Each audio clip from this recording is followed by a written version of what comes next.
Lestari TV Kabutayan, nguri-nguri kabudayan daerah.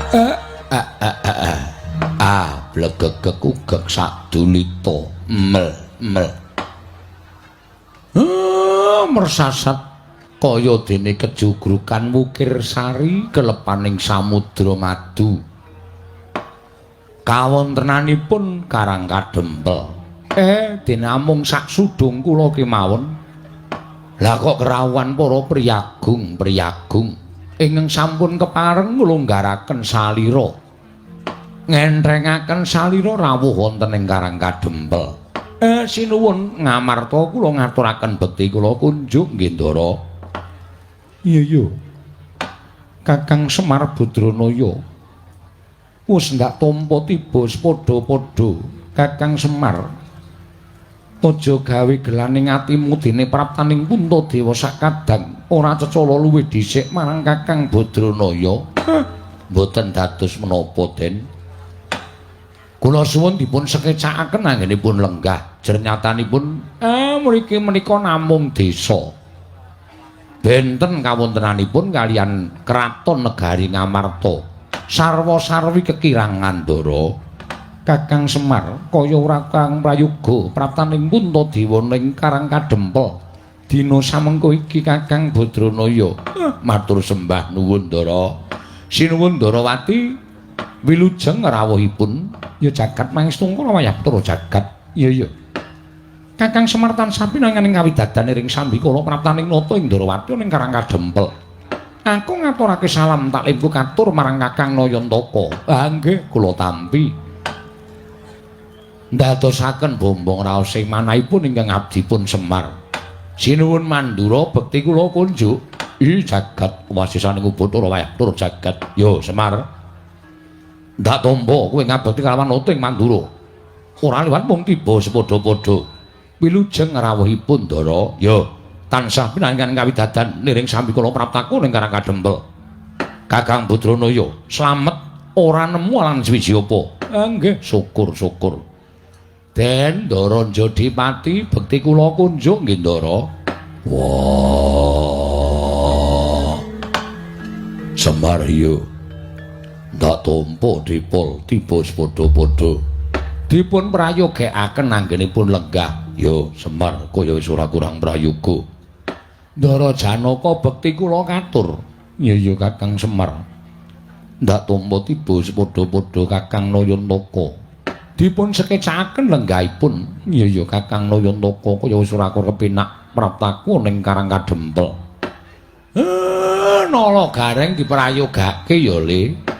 Sampun boten kirang prayogi wiswanipun ingkang putra pun Nala Gareng Bapak bekti kula kunjuk. Iya tak tampa. Pangestune Bapak Tampanana. Kula pundi nggo jimat paribeh dayana ning kasantosan. Petro Kandrong bolong prayogakna ya nggih Pak, sampun boten kirang prayogi wiswanipun ingkang putra pun Petro. Bekti kula kunjuk ngersanipun Bapak. Iya tak tampa. Bagong kowe padha prayogakna. Wis ora kurang kepenak praptaku, Pak. Aku ngaturke sembahku katur. Iya tak tampa, Bagong prayogakna. Ora ngimpi apa-apa lah kok dadi para pepunden padha rawuh ning Karang Kadempel. Mangke riyen sinuwun. Niki enten apa? Lah kok sami rawuh enten Karang Kadempel. Sinuwun Puntadewa, sinuwun Ndarawati, sinuwun Baladewa, Ndara Werkudara, Ndara Janaka. Ati kula dadi melang-melang. Kuwatir kaya ninggal jejabang wonten tepining Balumbang. Mongko sak ngertos kula niku nindakake darmaning Panakawan. Nggih sampun kula tindakake sing sak apik-apike aja nganti gawe gelo penggaling para pepunden, aja nganti gelo penggaling para bendara. Ning lah kok mboten kaya sagedhakan niki sami rawuh niki napa ajeng paring pidana dhateng Semar. Nek upama kula ajeng antuk pidana menika luput kula nggih napa salah kula nggih pundi. Ewa dene nek sami ajeng paring ganjaran kalian Semar. Labuhan apa sing pun kula tindake teng negara Ngamarta, Ndara? Mugi kepareng hamba Barono ingkang sejati kula nedya nganglungaken jangga nilingaken karna. Kakang Semar, sinuwun ngamarta wonten dawuh. Anane para Pandhawa prapta ing Karang Kadempel. Sayekti mung mireng tembang rawat-rawat ing bendhet tombok bakul sinambi wara. Pawarta binandunging karna. Yen to Kakang Semar bakal duwe gawe, Kakang Nayantaka upama pancen kaya mengkono, ibu kaya ngapa getuning para Pandhawa lamun Kakang Semar ninggal marang para Pandhawa. Yen to Kakang Semar kuwi duwe gegayuhan padha karo gegayuhaning para Pandhawa. Mula Kakang Semar tumuli aku nganti kelawan kadangku Njodipati apa dene Madukara ingkang wigati nanjihake kelawan Kakang Nayantaka babagan pawarta ingkang sumebar warata. Para kawula ingkang padha wis mangerteni kabeh yen to Kakang Semar bakal duwe gawe sing kepiye Kakang Semar. Sing gedhe pangapuramu sayektine duk nalika semono aku mrapta ning negara Ngamarta ing wigati netepi marang kewajiban. Nanging sawaning nata Ndarawati ning Praja Indraprasta ambarengi Yai Prabu Darmakusuma nggone wis tata-tata samapta ing gati sawiga ing diri. Nedya sowan marang Karang Kadempel. Tumulipun nata ing Ndarawati kelawan kadangku Kaka Prabu Baladewa nderekake tindaking para Pandhawa malah kepasang yogya katuju ing nginu. Dene mengkono pangandikaning Kyai Prabu Darmakusuma, nata Ndarawati ora bakal keri. Aku uga bakal cumadhong dawuh timbalaning Kakang Nayantaka. Satemene Kakang Semar kuwi bakal duwe gawe apa? Semar. Kula wonten dawuh. Ngelingi. Yen to Kakang Semar kuwi nggula mentah lawan para Pandhawa wiwit kuncung nganti gelung, wiwit jabang nganti celaprang.